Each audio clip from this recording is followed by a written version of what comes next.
Hello everyone, welcome back to Premos cookhouse. Premos cookhouse-ലേക്ക് എല്ലാവർക്കും സ്വാഗതം.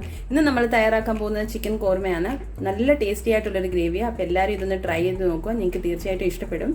അപ്പോൾ നിങ്ങൾക്ക് എൻ്റെ റെസിപ്പീസ് ഇഷ്ടമായി കഴിഞ്ഞാൽ എൻ്റെ വീഡിയോ ലൈക്ക് ചെയ്യാനും ഷെയർ ചെയ്യാനും ഒപ്പം തന്നെ സബ്സ്ക്രൈബ് ചെയ്യാൻ മറക്കരുത്. സബ്സ്ക്രൈബ് ചെയ്യുന്നതിനൊപ്പം തന്നെ ആ ബെൽ ഐക്കണോട് പ്രസ് ചെയ്യുക. എന്നാലും നിങ്ങൾക്ക് എൻ്റെ പുതിയ പുതിയ റെസിപ്പീസിൻ്റെ നോട്ടിഫിക്കേഷൻ ലഭിക്കുള്ളൂ. ഇന്ന് നമുക്ക് സ്റ്റാർട്ട് ചെയ്യാം. ചിക്കൻ കൂർമയ്ക്ക് വേണ്ടി നമുക്ക് ആദ്യം തന്നെ ചിക്കൻ ഒന്ന് മാരിനേറ്റ് ചെയ്തെടുക്കാം. അപ്പം ഞാനിവിടെ 1 കിലോ ചിക്കൻ എടുത്തിട്ടുണ്ട്. അതിനകത്തേക്ക് ഞാൻ ഒരു 4 ടീസ്പൂൺ മുളക് പൊടി ഇടാൻ പോവാം. മുളക് പൊടി നിങ്ങളുടെ എരിവ് അനുസരിച്ച് ചേർക്കുക. ഇത് കശ്മീരി ചില്ലി പൗഡറാണ്, അതുകൊണ്ട് ഞാനൊരു 4 ടീസ്പൂൺ എടുത്തിട്ടുണ്ട്. അതുപോലെ തന്നെ ഒരു 1/4 ടീസ്പൂൺ നമുക്ക് മഞ്ഞൾപ്പൊടി വേണം, അതുകൂടെ ഇട്ട് കൊടുക്കാം. പിന്നെ നമുക്ക് വേണ്ടത് ഉപ്പ്, അത് ആവശ്യത്തിന് ചേർക്കുക. അതുപോലെ തന്നെ 1 ടേബിൾ സ്പൂൺ ഞാൻ മല്ലിപ്പൊടി എടുത്തിട്ടുണ്ട്, അതുകൂടെ ഇട്ട് കൊടുക്കാം. പിന്നെ നമുക്ക് വേണ്ടത് ഒരു 1/4 കപ്പ് ഞാൻ തൈര് എടുത്തിട്ടുണ്ട്. 200 ഗ്രാം തൈര് കാണും ഇത്. അതുപോലെ തന്നെ ഇത് ഒട്ടും പുളിയില്ലാത്ത തൈര്. നമ്മൾ ഇതിനകത്ത് ചേർക്കുമ്പോൾ പുളിയുള്ള തൈര് ചേർക്കരുത്. പുളിയുള്ള തൈര് ചേർത്ത് കഴിഞ്ഞാൽ ചിക്കന് ടേസ്റ്റ് കിട്ടത്തില്ല. അപ്പോൾ അതുകൂടെ ശ്രദ്ധിക്കുക.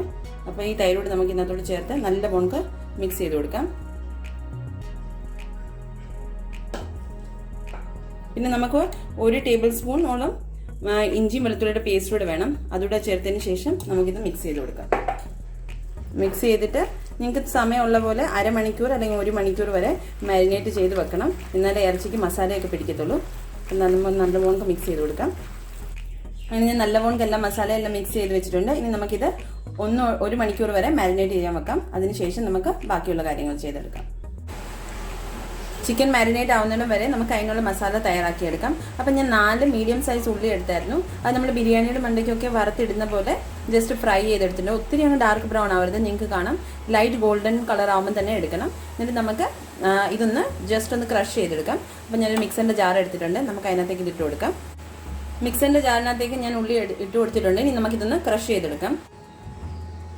ഉള്ളി ഞാൻ ക്രഷ് ചെയ്തെടുത്തിട്ടുണ്ട്. നിങ്ങൾക്ക് കാണാം ഒത്തിരി അങ്ങ് അരയ്ക്കേണ്ട, ജസ്റ്റ് ഇങ്ങനെ ഒന്ന് ക്രഷ് ചെയ്തെടുത്താൽ മതി. ഇനി നമുക്ക് ഇറച്ചിക്ക് വേണ്ടി വേറെ മസാലയോടെ അരച്ചെടുക്കണം. അപ്പോൾ അതിന് വേണ്ടി ഞാനിവിടെ ഒരു 10-12 പറങ്ങാണ്ടി എടുത്തിട്ടുണ്ട്, കാഷ്യൂനട്ട്. അതുപോലെ തന്നെ 4 ഏലക്ക എടുത്തിട്ടുണ്ട്, ചെറിയ ഏലക്ക. അതുപോലെ തന്നെ ജാതിപത്രി എടുത്തിട്ടുണ്ട്. ഒത്തിരി കൂടുതൽ എടുക്കാൻ പാടില്ല, ഞാൻ കുറച്ചേ എടുത്തിട്ടുള്ളൂ. അല്ലെങ്കിൽ നമുക്ക് ഇതിൻ്റെ തന്നെ ഫ്ലേവർ കൂടുതലായിട്ട് വരും ഇറച്ചിക്ക്. അതുപോലെ തന്നെ ഒരു ചെറിയ പീസ് ജാതിക്ക എടുത്തിട്ടുണ്ട്. ഇതെല്ലാം കൂടെ നമുക്കൊന്ന് വെള്ളം ഒഴിച്ച് പേസ്റ്റ് ആക്കി എടുക്കാം. പറങ്ങാണ്ടിയും ഏലക്കയും ജാതിപത്രിയും ജാതിക്കയും എല്ലാം കൂടെ ഞാൻ നല്ലപോലെ കരച്ചെടുത്തിട്ടുണ്ട്. ഇത് നമുക്ക് മാറ്റി വെക്കാം. ഇനി നമുക്ക് ഇറച്ചി വേവിക്കാൻ സ്റ്റാർട്ട് ചെയ്യാം. ഇറച്ചി വേവിക്കാൻ വേണ്ടി ഞാനൊരു പാത്രം വെച്ച് കൊടുത്തിട്ടുണ്ട്. ഗ്യാസ് ഓൺ ആക്കിയിട്ട് അതിനകത്ത് കുറച്ച് എണ്ണ ഒഴിച്ച് കൊടുത്തിട്ടുണ്ട്. ഞാൻ 1/2 കപ്പ് എണ്ണ ഒഴിച്ചിട്ടുണ്ട്. എണ്ണയൊന്ന് ചൂടാകുമ്പോൾ നമുക്ക് അതിനകത്തേക്ക് ഒരു 10-12 കുരുമുളക് എടുത്തിട്ടുണ്ട്. അതുപോലെ തന്നെ 3 ഏലക്ക എടുത്തിട്ടുണ്ട്. ചെറിയ പീസ് പട്ട എടുത്തിട്ടുണ്ട്. അതുപോലെ 3 ഗ്രാമ്പൂ എടുത്തിട്ടുണ്ട്. അതുകൂടെ നമുക്ക് ഇതിനകത്തേക്ക് ചേർത്ത് കൊടുക്കാം. എണ്ണ ചൂടായിട്ടുണ്ട്. അപ്പം നമുക്ക് ഇത് അതിനകത്തേക്ക് ഇട്ട് കൊടുക്കാം. ഇട്ട് കൊടുത്തിട്ട് ജസ്റ്റ് ഒന്ന് ഇളക്കി കൊടുക്കാം.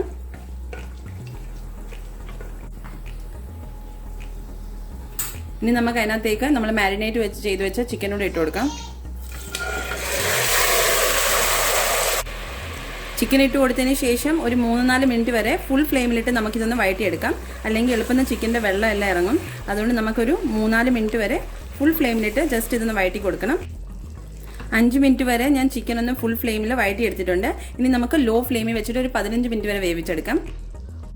ഇനി നമുക്ക് ലോ ഫ്ലെയിമിലാക്കി വെച്ച ചിക്കനകത്തേക്ക് നമ്മൾ ഉള്ളി വറുത്തത് നമ്മൾ ക്രഷ് ചെയ്തത് അതുകൂടെ ചേർത്ത് കൊടുക്കാം. അത് ചേർത്ത് കൊടുത്തിട്ടുണ്ട്. അതുപോലെ തന്നെ നമ്മൾ പറങ്ങാണ്ടിയും ഏലക്കയും എല്ലാം കൂടെ പേസ്റ്റാക്കി അതുകൂടെ നമുക്ക് ഇതിനകത്തേക്ക് ചേർത്ത് കൊടുക്കാം. എന്നിട്ട് നല്ല പോണക്ക് മിക്സ് ചെയ്ത് കൊടുക്കാം. ഇതെല്ലാം കൂടെ ചേർക്കുമ്പോൾ നല്ലൊരു ടേസ്റ്റ്, നല്ലൊരു വെറൈറ്റി ചിക്കൻ കറി. അപ്പോൾ എല്ലാവരും ഇതൊന്ന് ട്രൈ ചെയ്ത് നോക്കണം. നിങ്ങൾക്ക് ഇതിൻ്റെ ടേസ്റ്റ് തീർച്ചയായിട്ടും ഇഷ്ടപ്പെടും. അപ്പോൾ ഇതൂടെ ജസ്റ്റ് ഇപ്പോൾ ഉള്ളി നിങ്ങൾ വറുത്തിട്ട് നിങ്ങൾക്ക് ക്രഷ് ചെയ്യേണ്ടെങ്കിൽ കൈകൊണ്ട് ജസ്റ്റ് പൊടിച്ചാലും മതി. നല്ല ക്രിസ്പി ആയിട്ട് കിട്ടുമ്പോൾ നമുക്ക് കൈകൊണ്ട് പൊടിച്ചാലും കുഴപ്പമൊന്നുമില്ല. അപ്പോൾ നല്ല പോണക്ക് മിക്സ് ആക്കിയിട്ട് ഇനി ലോ ഫ്ലെയിമിലിട്ട് നമുക്ക് ചിക്കൻ വേവുന്നതിന് വരെ ഇത് വേവിച്ച് കൊടുക്കാം. അതുപോലെ വെള്ളം ഇതിനകത്ത് ഒത്തിരി ഗ്രേവി പാടില്ല, കാരണം ചിക്കൻ കുറുമയാകുമ്പോൾ ഇച്ചിരി തിക്കായിട്ടായിരിക്കും ഇരിക്കണം. പിന്നെ നിങ്ങൾക്ക് വെള്ളം ചേർക്കണമെന്നുണ്ടെങ്കിൽ ചിക്കനകത്തെ വെള്ളവും തൈരിലെ വെള്ളം കൂടെ ഇറങ്ങും. ഇതിനകത്തേക്ക് 1/2 കപ്പ് വെള്ളം കൂടെ ചൂടാക്കി ഇതിനകത്തേക്ക് നമുക്ക് ഒഴിച്ചു കൊടുക്കാം. അപ്പോൾ ചിക്കൻ കുറച്ച് നേരം ഒന്ന് വേവട്ടെ.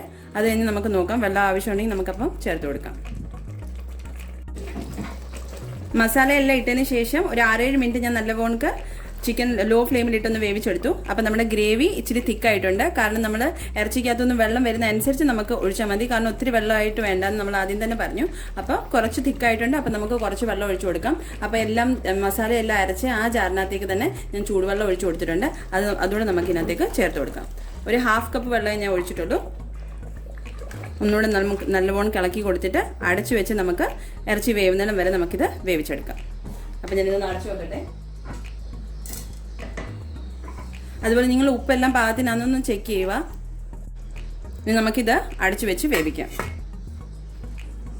നമ്മുടെ ചിക്കൻ വേവാൻ തുടങ്ങിയിട്ട് ഇവിടെ ഒരു 15 മിനിറ്റോളം ആയിട്ടുണ്ട്. ഞാൻ ഇടയ്ക്ക് ഇളക്കി കൊടുത്തായിരുന്നു. അപ്പോൾ ഇപ്പോൾ ചെക്ക് ചെയ്തപ്പോൾ നമ്മുടെ ചിക്കൻ വെന്തിട്ടുണ്ട്. അപ്പോൾ നിങ്ങൾക്ക് കാണാം നമ്മുടെ ചിക്കൻ കറി നല്ലവണ്ണം റെഡി ആയിട്ടുണ്ട്. പെർഫെക്റ്റ്. നമ്മുടെ ഗ്രേവി ആയാലും എല്ലാം അതുപോലെ ചിക്കൻ നല്ലവണ്ണം വെന്തിട്ടുണ്ട്. ഇനി നമുക്ക് ഫ്ലെയിം ഓഫ് ചെയ്യാം. ഇനി വേറൊരു പാത്രത്തിലേക്ക് സെർവ് ചെയ്യാം. അങ്ങനെ നമ്മുടെ ചിക്കൻ കോർമ ഇവിടെ റെഡി ആയിട്ടുണ്ട്. അത് ഞാൻ വേറൊരു പാത്രത്തിലേക്ക് സെർവ് ചെയ്തു. അപ്പോൾ നിങ്ങൾ എല്ലാവരും ഇതൊന്ന് ട്രൈ ചെയ്ത് നോക്കുക. നിങ്ങൾക്ക് തീർച്ചയായിട്ടും ഇഷ്ടപ്പെടും. നിങ്ങൾ ഒരു പ്രാവശ്യമെങ്കിലും ഇതൊന്ന് ട്രൈ ചെയ്യണം. എന്നാലേ നിങ്ങൾക്ക് ഇതിൻ്റെ ടേസ്റ്റ് മനസ്സിലാവത്തുള്ളൂ. അപ്പോൾ ഇത് ചപ്പാത്തിയുടെ കൂടോ അപ്പത്തിൻ്റെ കൂടോ ചോറിൻ്റെ കൂടോ പൊറോട്ടയുടെ കൂടോ എങ്ങനെ വേണമെങ്കിലും നിങ്ങൾക്ക് ട്രൈ ചെയ്യാം. ഇതിൻ്റെ ഗ്രേവി അത്ര ടേസ്റ്റാണ്. അപ്പോൾ നിങ്ങൾ എല്ലാവരും ട്രൈ ചെയ്യുമെന്ന് വിശ്വസിക്കുന്നു. അതുപോലെ നിങ്ങൾക്ക് എൻ്റെ റെസിപ്പീസ് ഇഷ്ടമായി കഴിഞ്ഞാൽ എൻ്റെ വീഡിയോസ് ലൈക്ക് ചെയ്യാനും ഷെയർ ചെയ്യാനും ഒപ്പം തന്നെ സബ്സ്ക്രൈബ് ചെയ്യാനും മറക്കരുത്. അപ്പോൾ വീണ്ടും അടുത്തൊരു വീഡിയോ ആയിട്ട് കാണാം. അതുവരെ എല്ലാവർക്കും ബൈ. Take care.